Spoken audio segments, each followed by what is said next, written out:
Hi there, Taurus. So let's just go into your reading. First of all, I see two narratives kind of playing out, and it's the energy is very much about give and take. Okay, so the first scenario, I feel like you're dealing with somebody who's a little bit of a mother hen.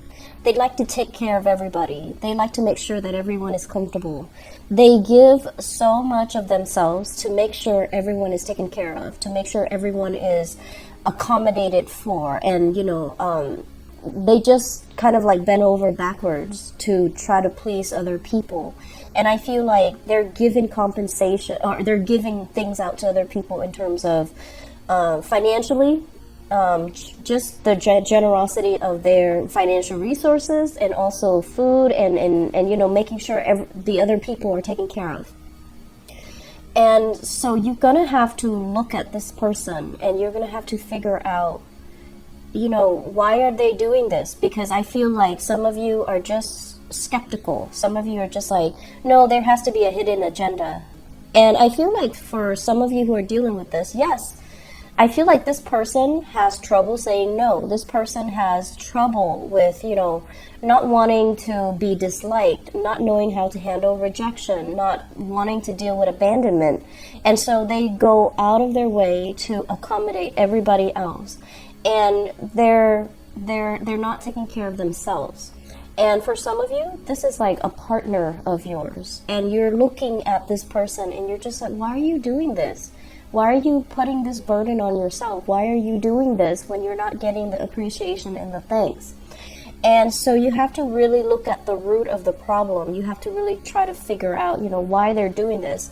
And I also feel like you're in a little bit of a difficult situation because you're watching them go through it. And, there isn't anything you can do to dissuade them from doing what they're going to do. And so you have an option. Either you just stand idly by and watch them kind of like wear themselves to the ground and not do anything and not add or contribute or subtract from the situation. Or if you really love this person, you're going to need to step up and, chip in, help, because they're going to do what they're going to do. And so I see many of you kind of like feeling like, I don't want to do this. I'm really against it. I don't want to enable the situation. But at the same time, you're just like, it's not really my problem. And so you kind of, shimmy away as if it's not really your problem. But my advice here, if you really love this person, you need to step up and you need to, help out in whatever means you can. And I feel like that's really going to help them. For some of you, I feel like you're dealing here with a fire sign. So this is a Sagittarius, an Aries, or a Leo, sun, moon, or rising. If this is your partner and the give and take in the relationship, and this is, now the second scenario, if the give and take in the relationship is really off kilter and unbalanced, you're going to start to see it. You're going to start to see tempers flaring up in this relationship, okay? So, for example, if one person's doing all the work and then the other person coasts, excuse me, then I feel like there will be some type of reckoning. If one person is like, once again, that fear of abandonment, that fear of rejection, that fear of like, needing to be liked, needing to take care of somebody all the time, needing to be that mother hen, needing to control situation. And the other partner is just like, oh, that's not my problem. I don't need to deal with that. I feel like the relationship is coming to a head. It's gonna boil over. And so the next 2 weeks, if you're dealing with this situation, tread very, very carefully. Step up and help out. If this is you, and your partner is, not really doing their fair share, I feel that you're going to need to explain yourself and you're going to need to ask for help, okay? A lot of the times, when we've been with somebody, we assume that they can read our minds. We assume that everybody is born with a set, balanced scale when it comes to give and take, and when it comes to being considerate, and when it comes to being thoughtful. Some people are not raised, to value those things. And so if they love you, honestly, they will do what is asked. They will go above and beyond, but they need to understand what you need help with. So I feel like that's the problem here. Everything can be facilitated with, a little bit of communication, asking for help, and really asking the other person for help, and not, in a way, assuming that, don't you see I'm busy?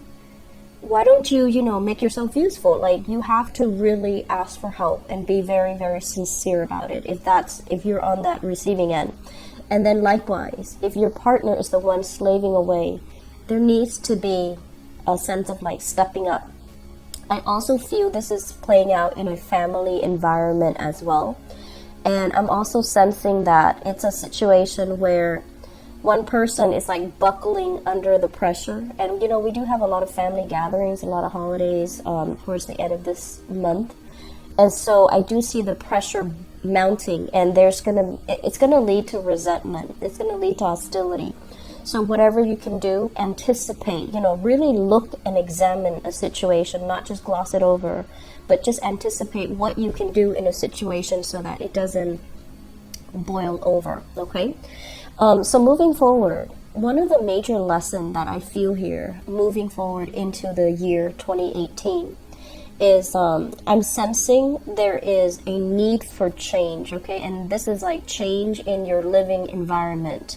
So first of all, I see many people who might have, recently gotten married, who might have recently gotten divorced. Like, there is some major change in your relationship status, and you're trying to find your footing, you're trying to find your bearing, and you're trying to kind of like establish yourself anew.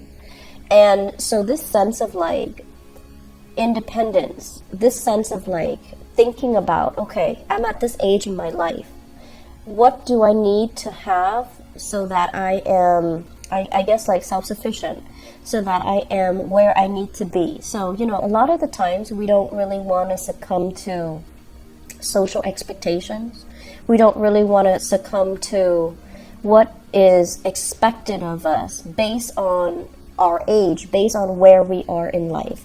But I feel like that energy about, social expectation is coming in to help you figure out what the next step is going to be. And a lot of it has to, it relies on your own sense of self-sufficiency. So for example, I'm seeing some people recently married, still living with their parents.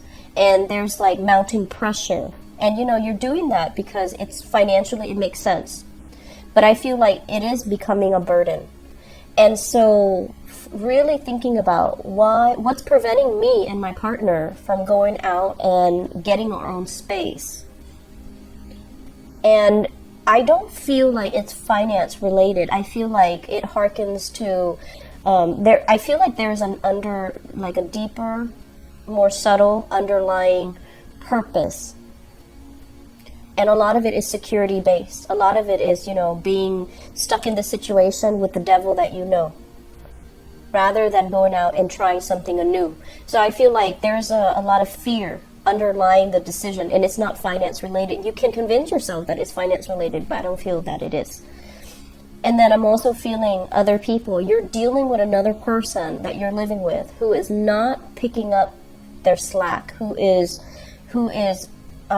like not growing up. It's like you're always taking care of them. You always, clean up after them, take care of them, and you're not holding them accountable for their behavior.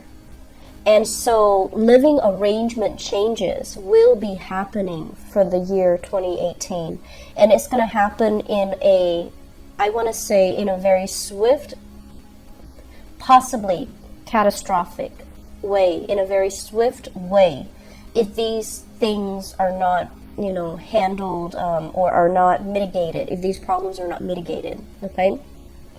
And then others of you're trying to get yourself back on your feet. I feel like there might have been a separation, it might have been a divorce. You're no longer with the partner, and you're trying to make ends meet. You're trying to figure out, what am I good at? What are my skills? How do I re-enter the labor market? And I feel like there's a lot of worries and anxieties. And so if you know, there are these social services available in major cities. So, you know, it's like social services. So go to them, have them look over your resume, have them, they have resources in terms of, you know, careers to get you back on your, like jobs to get you back on your feet, job listing. They could be entry level up to mid level. And depending on your skills, they can help you, you know, find something to get you back on your feet, okay? Find resources that are local to you and make the most of it, because I feel like you're not really stuck. You might feel like it's a very scary and daunting process, you know, to return to the workforce. But I feel like in no time you're going to be learning new skills. You're going to get back on your feet. And 2018 is going to be a very good year for you who are dealing with, you know, recent separation and are now trying to get back on your feet. So the lesson here about, you know, the major theme that can really help us when we cross over into 2018 is aiming to be very self-sufficient. Self-sufficient financially, being able to take care of ourselves, being able to take care of the people that we love, not having to rely on another person to take care of us. Because energetically, things need to be very balanced out. If somebody's constantly, you know, playing mother hen to you energetically, they're giving so much energy away. And if it's not reciprocated, they're going to feel depleted. They're going to feel resentful. And if you're constantly relying on it rather than being self-sufficient, one day that source of energy is going to fade away. And what are you going to do at that point? So the theme is aim to be very self-sufficient. Take care of yourself, okay? And make some changes when it comes to your housing situation, because I feel like some things have to go. Some old behaviors need to be shed away from the past, okay? So I wish you the best. Take care of yourself, okay, Taurus, and I'll talk to you guys soon. Bye-bye.